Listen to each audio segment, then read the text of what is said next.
नमस्कार दोस्तों। आज हम आपको सुनाने जा रहे हैं एक ऐसी दिव्य और रहस्यमयी कथा जो भगवान विष्णु के उग्र अवतार नरसिंह और भगवान शिव के महाशक्तिशाली अवतार शरभ से जुड़ी है। ये कहानी केवल एक युद्ध की नहीं, बल्कि ये कहानी है सृष्टि के संतुलन की। ये कहानी है क्रोध, शक्ति और धर्म की सीमा की। तो चलिए शुरू करते हैं भगवान शिव के शरभ अवतार की पूरी कथा। बहुत समय पहले की बात है। एक असुर था जिसका नाम था हिरण्यकश्यप। वो अत्यंत शक्तिशाली, घमंडी और निर्दयी था। उसका भाई हिरण्याक्ष भगवान विष्णु के वराह अवतार द्वारा मारा गया था। हिरण्यकश्यप ने प्रतिशोध की आग में जलते हुए ये प्रण किया कि वो स्वयं को इतना शक्तिशाली बना लेगा कि कोई देवता उसे हरा ना सके। उसने तपस्या शुरू की, हजारों वर्षों तक कठोर तप। वो अग्नि के बीच बैठा, उसने भोजन और जल तक त्याग दिया। अंततः उसकी तपस्या से प्रसन्न होकर भगवान ब्रह्मा जी प्रकट हुए। हिरण्यकश्यप ने वरदान मांगा कि वो अमर हो जाए, लेकिन ब्रह्मा जी ने कहा, अमरता का वरदान देना मेरे लिए संभव नहीं। तब हिरण्यकश्यप ने चालाकी से वरदान मांगा कि उसे कोई दिन में ना मार सके, रात में ना मार सके, घर के अंदर ना मार सके, घर के बाहर ना मार सके, धरती पर ना मार सके, आकाश में ना मार सके, मनुष्य ना मार सके, पशु ना मार सके और कोई हथियार उसे मार ना सके। ब्रह्मा जी ने उसे ये वरदान दे दिया और तभी से हिरण्यकश्यप ने स्वयं को अजेय मान लिया। वरदान पाते ही हिरण्यकश्यप का अहंकार बढ़ गया। उसने स्वर्गलोक पर आक्रमण कर दिया, देवताओं को पराजित किया और पूरे संसार में घोषणा कर दी, अब से कोई विष्णु की पूजा नहीं करेगा, केवल मेरी पूजा होगी, मैं ही ईश्वर हूं। ऋषि मुनियों के यज्ञ टूटने लगे, मंदिर उजड़ने लगे, भक्ति को अपराध बना दिया गया। लेकिन विधि का विधान कुछ और ही था। हिरण्यकश्यप के घर में ही एक ऐसा पुत्र जन्मा जो भगवान विष्णु का परम भक्त था। उसका नाम था प्रहलाद। प्रहलाद बचपन से ही नारायण नारायण का नाम जपता रहता। उसके हृदय में केवल विष्णु थे। जब हिरण्यकश्यप ने देखा कि उसका पुत्र उसकी पूजा नहीं करता बल्कि विष्णु का भक्त बन गया है, तो वो आग बबूला हो उठा।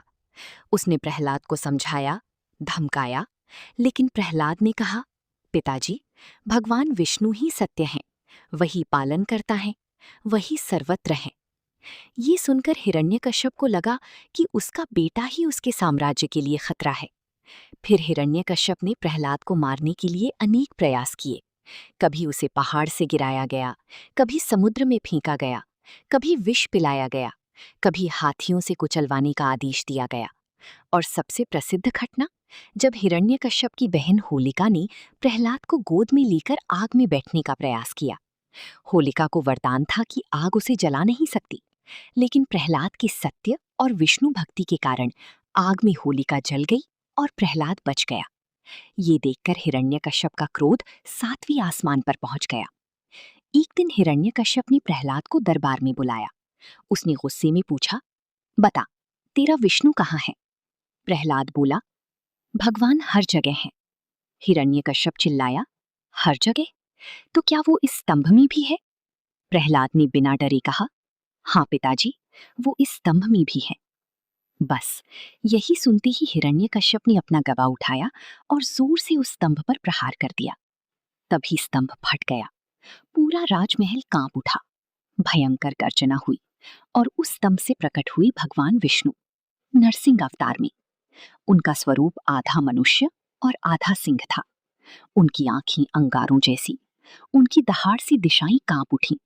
भगवान नरसिंह ने हिरण्यकश्यप को पकड़ लिया और उसे ले गए महल के द्वार पर।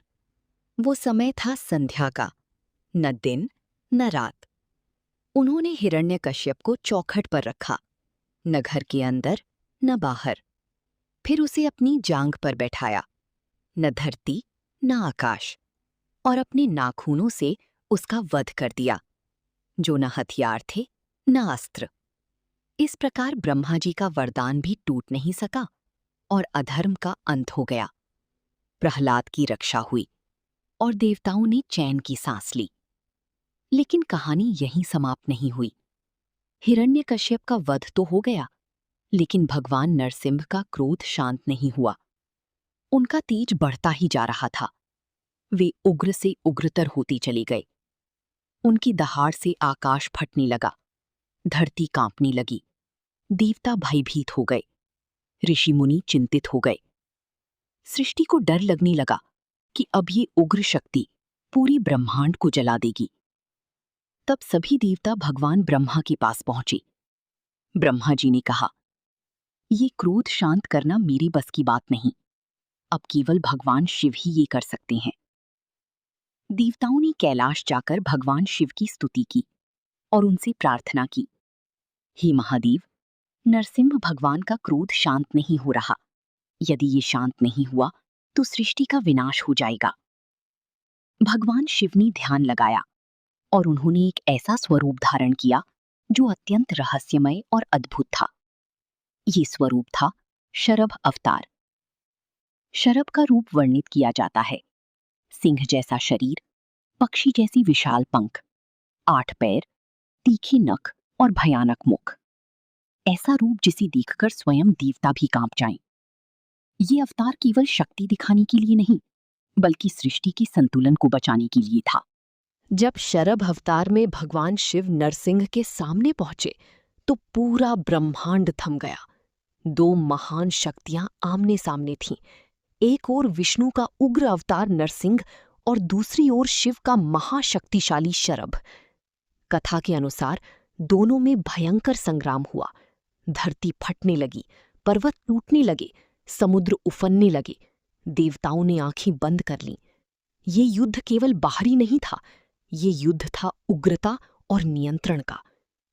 कुछ समय बाद शरभ अवतार की शक्ति के सामने नरसिंह का उग्र तेज धीरे धीरे शांत होने लगा। भगवान शिव ने नरसिंह को कोई चोट पहुंचाने के लिए नहीं, बल्कि उनके क्रोध को नियंत्रित करने के लिए ये रूप लिया था। नरसिंह भगवान को भी ये बोध हुआ कि उनका क्रोध अब धर्म की सीमा पार कर रहा है। धीरे धीरे उनका उग्र रूप शांत हुआ और वे विष्णु के शांत स्वरूप में लौट आए। सृष्टि में फिर से शांति लौट आई।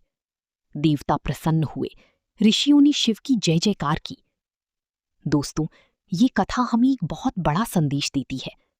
धर्म के लिए शक्ति आवश्यक है, लेकिन शक्ति के साथ संयम भी उतना ही जरूरी है। भगवान विष्णु अधर्म का नाश करते हैं और भगवान शिव उस शक्ति को संतुलित रखते हैं।